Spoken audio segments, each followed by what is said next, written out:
In Elden Ring Nightreign, earning enough runes to reach level 15 is one of the best ways to maximize your chances of success. Doing so requires proper preparation, an efficient game plan, and knowledge of Limveld's layout, all of which will be covered in this guide. As usual, useful timestamps can be found in the video description. Let's start off with preparation. Making proper use of relics will give your Nightfarer an edge, and some relics are definitely better than others. This particular red relic, Grand Burning Scene, is good on any character. It gives us a Stonesword Key and increases rune acquisition for self and allies. Both of these can help jumpstart our expeditions by giving some quick early levels. This relic is also obtainable by everyone in the Small Jar Bazaar after defeating a specific number of unique expedition targets. I believe it is either after 4 or 7 unique targets are defeated, but you will definitely want to buy and equip it as soon as possible. Now, even with this relic, but especially without it, you will want to know the locations where you can find Stonesword Keys with some regularity. The reason we want Stonesword Keys is because they can be used to open Evergaols, and Evergaol bosses are great sources of runes, especially early on, which can help us level up very fast. One of the earliest possible locations is the loot wagon starting point of interest. There is a chest on the back of a broken down wagon at this location that is guaranteed to drop one Stonesword Key. So if you get this spot at the start of your match, be sure to grab it from the chest. The next easiest location to get Stonesword Keys from are these cathedral or temple locations, the only exception being those that have the Holy Affinity marker. For all others, you will find a chest on the dais that is off to one side of the temple. These chests often contain a Stonesword Key. These next points of interest take a little longer to explore and so are not generally worth going to specifically for Stonesword Keys, but you may as well know where to look if you find yourself in one. Both are indicated by a castle or fortress icon on the map. The first variant has us infiltrate from a viaduct. Any chest that you run by on your journey up to the top level may contain a Stonesword Key.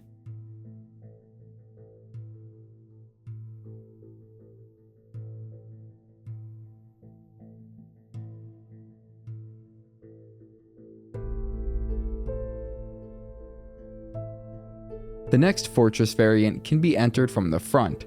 There is a chamber on the ground level that contains 3 chests, with a decent chance that one of them will contain a Stonesword Key.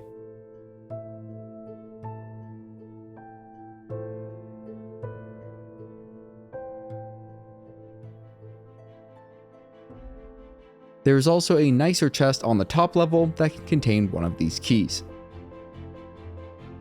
Now let's go through a single match, or at least the most important parts of it, in chronological order. I'll point out important factors and useful bits of advice throughout that will help us maximize our accrual of runes and powerful equipment to make the final boss as manageable as possible.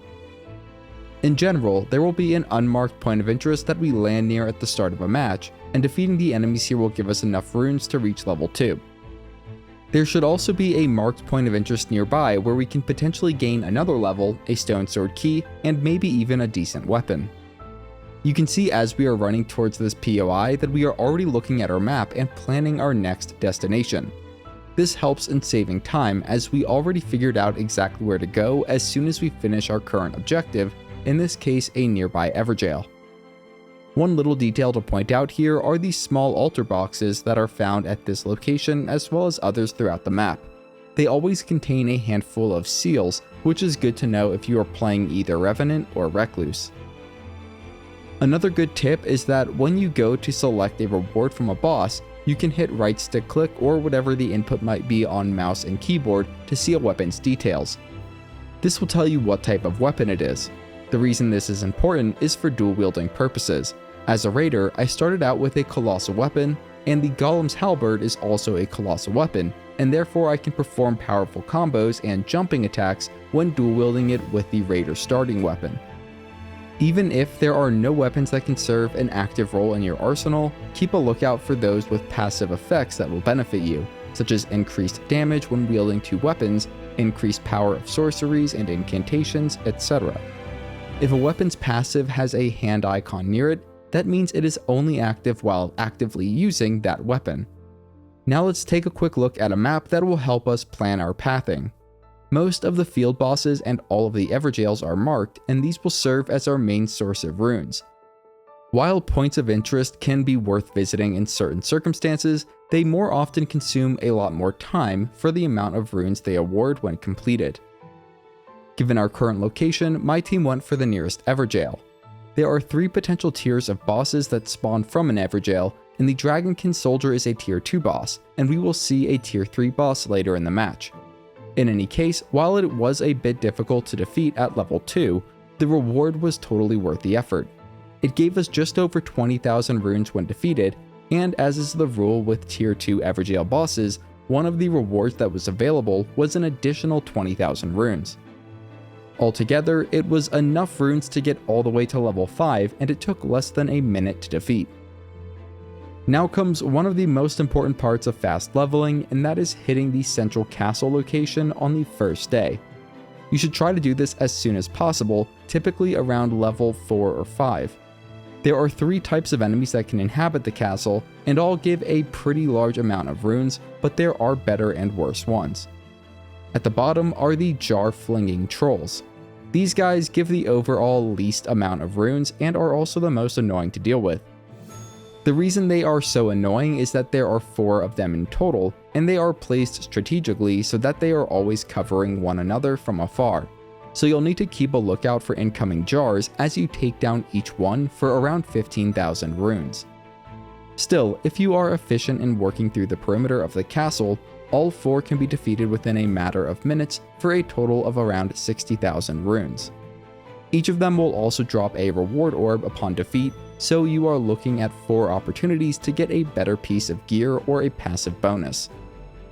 Better than the trolls are the Banished Knights, of which there are at least 10 or more, and which give around 6,000 runes for each of the regular ones, and significantly more for the ones with the glowing red eyes, which also drop reward orbs upon defeat.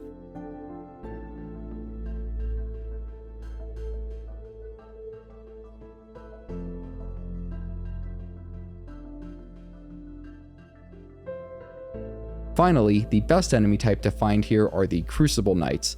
The regular ones award 20,000 runes, and the ones with the red eyes award over 30,000 runes and drop reward orbs. There are about 8 of these scattered across the castle.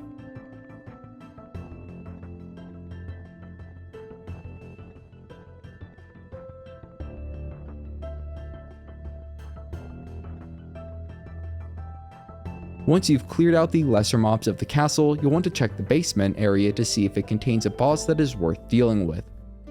Some of the easier ones are the Leonine Misbegotten, Red Wolf, Black Knife, or Zammer Warrior. The Bell-Bearing Hunter, at least at the time of making this video, is extremely overpowered, dealing both insane damage and being incredibly tanky. I would recommend only fighting this boss if your team's level is somewhere around 12 or higher, and even then, there are often better ways to spend your time and effort during an expedition. At this point in our expedition, we were level 8 and, based on the zone, decided to get a flask charge at a church, then defeat a couple of field bosses in the area while we waited for the end of the first day. Along with field bosses and Evergaols, take note of the treasure scarabs and where they can be found throughout Limveld. They always appear in the same locations and will drop a talisman when defeated. Talismans range from very useful to detrimental, but you should always try to get good ones when treasure scarabs are nearby.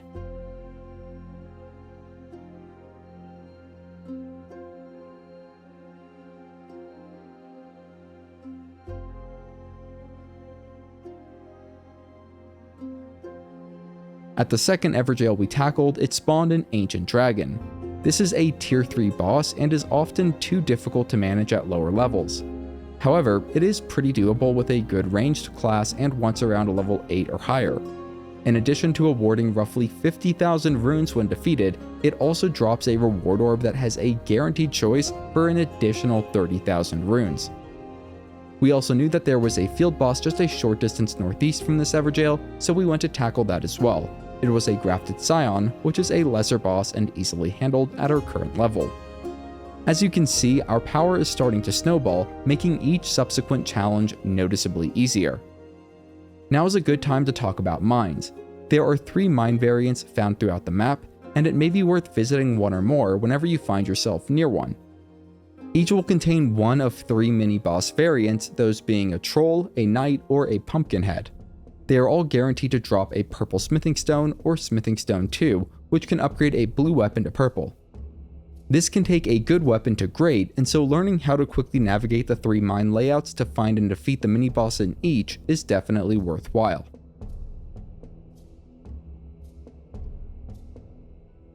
At this point, we had to begin making our way to the final zone for day 1. However, we knew of 3 field bosses that could be found along the way, and we were determined to defeat as many as we could before the night closed in.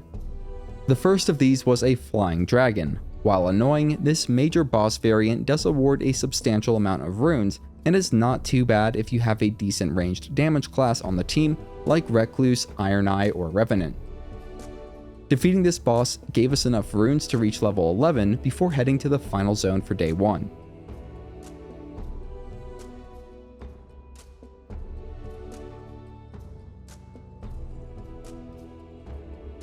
At such a high level, the final boss of day 1, regardless of the variant selected, will be trivial at best. This was certainly the case for the demi-human queen and swordmaster.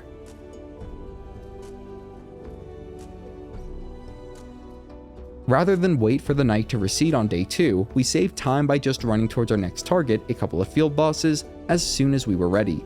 Doing this will cost a bit of extra health, but it's nothing that can't be healed through. On day 2, greater bosses get revealed on the map. You can combine this data with your knowledge of all field boss locations to deduce which spots will contain lesser and easier bosses.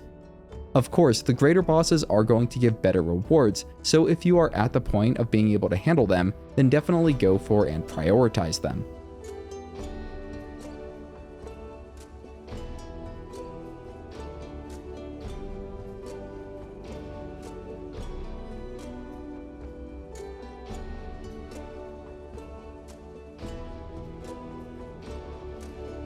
Our third Evergaol of the expedition contained the Nox Warriors, which are a tier 1 boss. Even still, they give enough runes to be worth the quick effort at this point.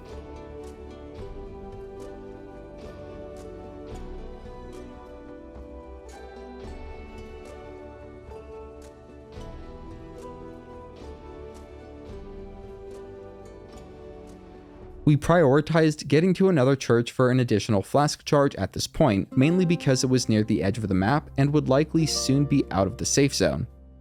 It was also near the personal objective of one party member, so we were able to get 2 important tasks done in relatively close proximity. Personal objectives are fairly easy to accomplish and award the team with 30,000 runes.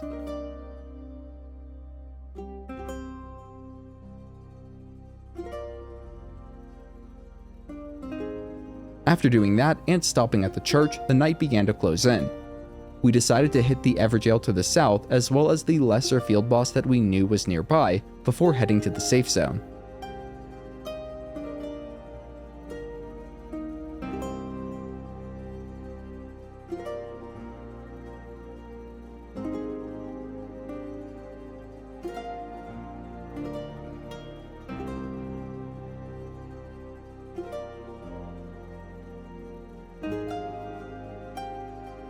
With the runes from both those bosses, we were all but guaranteed to reach level 15, so we switched our focus to obtaining more powerful equipment back at the central castle. If you have an active Shifting Earth event, then day 2 can also be a good time to explore that area. Both the Crater and Rotted Woods are definitely great and can go a long way in powering up your team. Noklateo is also good, but can be fairly difficult and also precludes the central castle POI from appearing entirely, so leveling up is much harder in expeditions with it. Then there is the mountaintop, which at the time of making this video is mostly a distraction from easier sources of leveling and powering up. Since we didn't have a Shifting Earth event active, we decided to go defeat the greater bosses that remained at the central castle. First, at level 14, and with plenty of time, we felt confident enough to take on the Bell-Bearing Hunter. Even so, it was a pretty tough fight.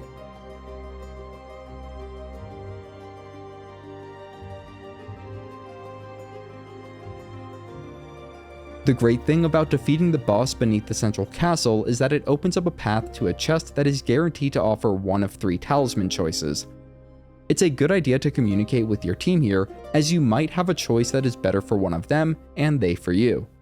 In my case, one of those talismans was very useful for the recluse on our team, so I went with that and handed it over. In return, they gave me a talisman to improve poise, so it was a win-win. Next, we took an expedited path to the rooftop to fight the boss there. If the Bell-Bearing Hunter is the tough boss in the basement, then the Carrion Knight is the tough boss on the rooftop. In our case, we got to fight the Erdtree Avatar, which is much easier by comparison. I was fortunate enough to get a purple colossal weapon that dealt holy damage here. Given that the final boss of this expedition is vulnerable to holy damage, this was definitely a good piece of endgame equipment. Also, I should quickly mention that at the time of making this video, the gradual restoration by Flask's passive is not only not good, but it's actively detrimental and bad. At this point, given the final zone location, we had time for one more greater boss, which turned out to be a magma worm.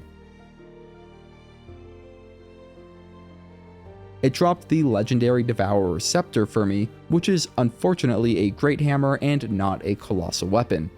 Because of that, I didn't ultimately end up using it. Just as with the final boss of day 1, our power level at this point made the final boss of day 2 a breeze to get through.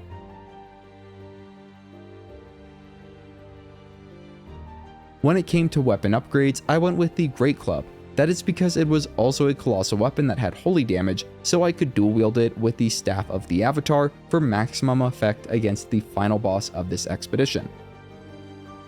That's all I have in the way of tips, but if you feel I left out anything important, you can leave your own tips in the comments where I am sure they will be appreciated, if not by others, then definitely by me.